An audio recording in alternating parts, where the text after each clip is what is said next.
किसी गांव में दूर दूर तक कोई घर नहीं था। यहाँ से नज़ारा देखते तो काफ़ी जंगल दिखाई देता और यहाँ पर अधिकतर लोग भी नहीं रहते।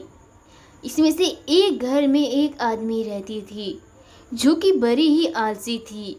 दोनों बहनें काम नहीं करना चाहती थी। छोटी बहन बड़ी को काम बताती तो बड़ी बहन छोटी को, कल सुबह होते ही मैं घर से निकल जाऊंगी, फिर देखती हूँ रिंकी कैसे काम नहीं करती। अरे मैं भी कितनी चालाक हूँ।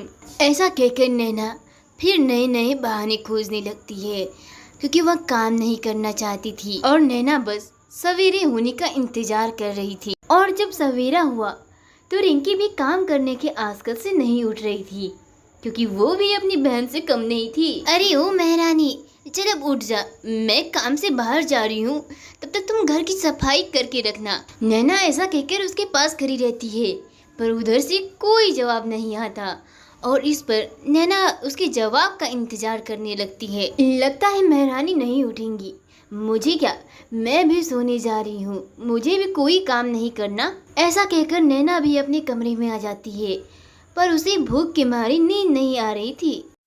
अरे मुझे तो जोरों की भूख लग रही है पर मैं भी आज खाना बनाने वाली नहीं हूँ। हर रोज वो बस मेरी बनाई हुए खाना को खाती है, आज मैं भी नहीं बनाऊंगी। नैना के जाते ही रिंकी भी उठकर बैठ जाती है।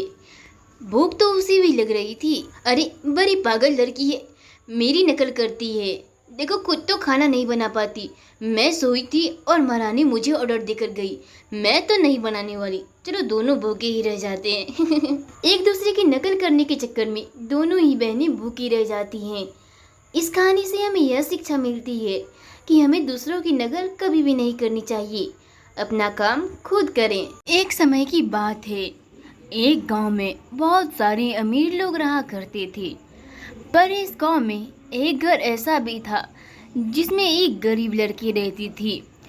उसका इस दुनिया में कोई नहीं था पर वह जहाँ तहाँ से पैसे जुटाकर अपना गुजारा कर रही थी। उसके घर में खाना ना होने की वजह से वह पास के नदी में जाती है। अरे आज तो जंगल में भी कुछ खाने के लिए नहीं मिला, चलो आज पानी पीकर ही सो जाऊंगी, क्या पता कल कुछ मिल जाए, पर मुझे बहुत जोर की भूख लगी है। ऐसा कहकर वह लड़की सोचने लगती है। उसे अपनी भूख भी बर्दाश्त नहीं होती है पर बेचारी कर भी क्या सकती थी। वह अपने पड़ोसियों से मांग मांग कर थक चुकी थी। काफ़ी रात होने की वजह से संजना भूखी ही सो जाती है क्योंकि उसे कुछ भी खाना नहीं मिलता और कोई चारा भी नहीं था उसके पास। सुबह संजना जैसे ही उठकर दूसरे कमरे में आती है तो देखती है उसके कमरे में बहुत सारी मिठाइयाँ। अरे रे, ये कैसे हुआ, जरूर ये कुदरत की करिश्मा है। कल मैं भगवान के सामने रो रही थी, शुक्र है भगवान का कि उसने मेरी सुनी, तो मैं इसे जल्दी से खा लूंगी, अब मुझे कभी भूखी रहने की जरूरत नहीं पड़ेगी।